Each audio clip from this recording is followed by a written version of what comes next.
Black Joe Lewis and the Honey Bears performance. And now it's Hillary, and I'm here with Foals. That was their song right there, Spanish Sahara, from their record Total Life Forever. Welcome, Giannis and Edwin.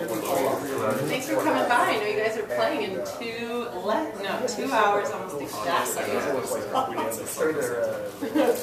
You guys are sitting over here kind of, well, first of all, they're drinking Garrett's mint juleps, and you're both bartenders, and you both approve. Yeah, that's how we met, actually. We said cocktail wines. We were both working, and we're quite particular about our drinks. So thumbs up for Garrett's mint juleps. Big thumbs up. Nice. You were just sitting here talking about, technical things that you want to change in your set. So how do you do that? With 2 hours till a show, and you are going to tweak something, so will you go to the venue and sit there backstage with your guitars and kind of figure it out? No, we'll argue about it. We're not that professional. I thought we weren't amount to anything. Basically, we were just sat here listening to the song and having a really happy dispute about levels, which we want to attempt to apply during the show and probably help. We tend to talk very little about stuff like that. Okay. Like playing. Between the two of you? Between the 5 of us, we don't really ever talk about. The 3 of us don't talk. Yeah, we don't really talk. We try.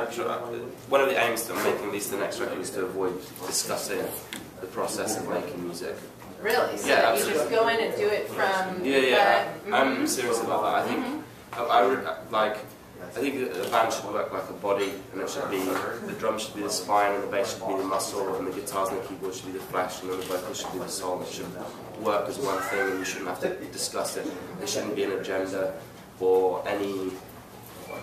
it should just be like a telepathic thing, and it should work elegantly and ruthlessly in its harmony. It should just be like one thing. Well, I mean, Total Life Forever is an excellent, record, your last record, and so here's a question for you. I mean, it has received accolades across the board, and the songs in particular have gotten numerous awards and Enemy Awards and all kinds of love from critics and fans alike, for sure. So that being said, now you're talking about making your next record. Like, is that in the back of your head? Like, do we need to, now we have something to live up to? Or is this approach that you want to take kind of try in an effort to, like, just get rid of all that?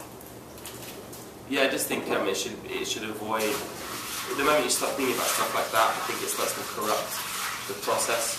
And you end up making, like, chiclet pop.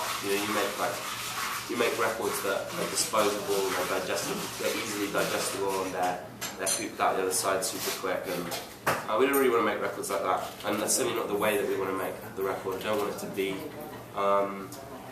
like analysed, and because partly that comes from the fact that when we started the band, it was a very calculated thing.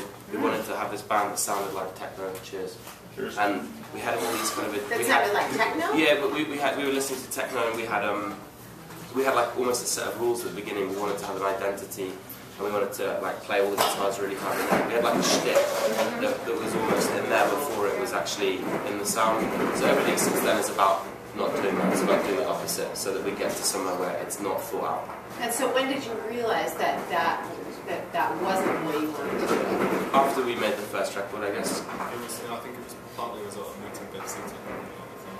Right. Okay. So he set about dismantling a lot of sort of the precocious geekery. Because we were super geeky about the way that we'd structure stuff. And he was just and kind of controlling, kind of neurotic. We were like the there was like a Woody Allen strain that Dave Seatek wanted to get rid of. Yeah, it doesn't sound very pleasant. I mean, it sounds like it would have been. Yeah, it was boring. It's boring as well. It's like it shouldn't be about rules. It's not sport. It's not competitive. It should be about freedom. And he kind of opened the door to that.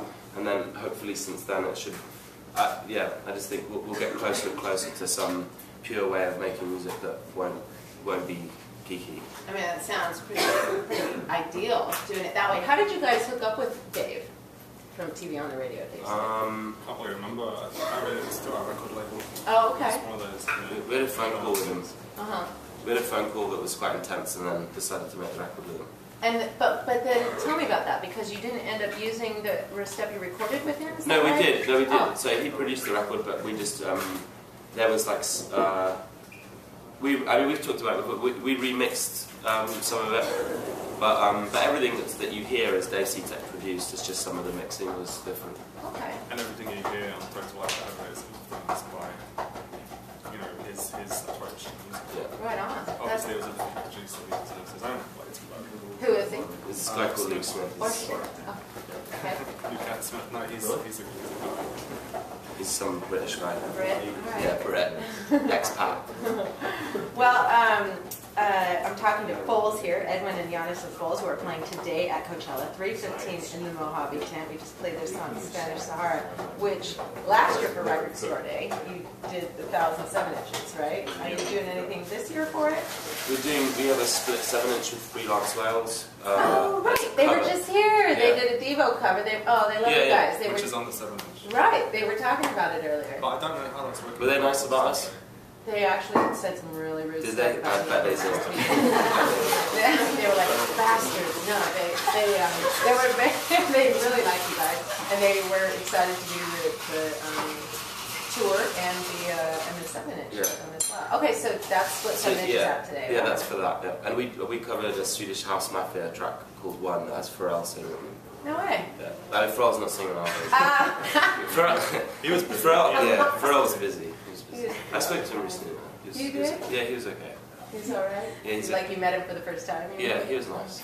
Yeah. All right. Fair enough.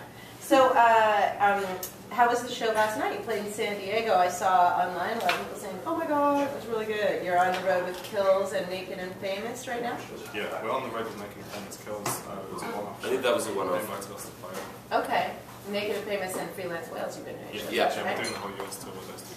So Coachella is what, in the middle of your tour, and you still have... We've only been on the road for 5 days, I think. So we've got another 4 weeks. Okay.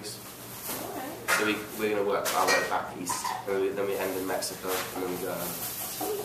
Thank you guys so much for stopping by today. Edwin and Giannis of Foals. We are going to play their song Total Life Forever in just a minute. Have a great show today, you guys. Thank you. Enjoy. It's FM 94.9.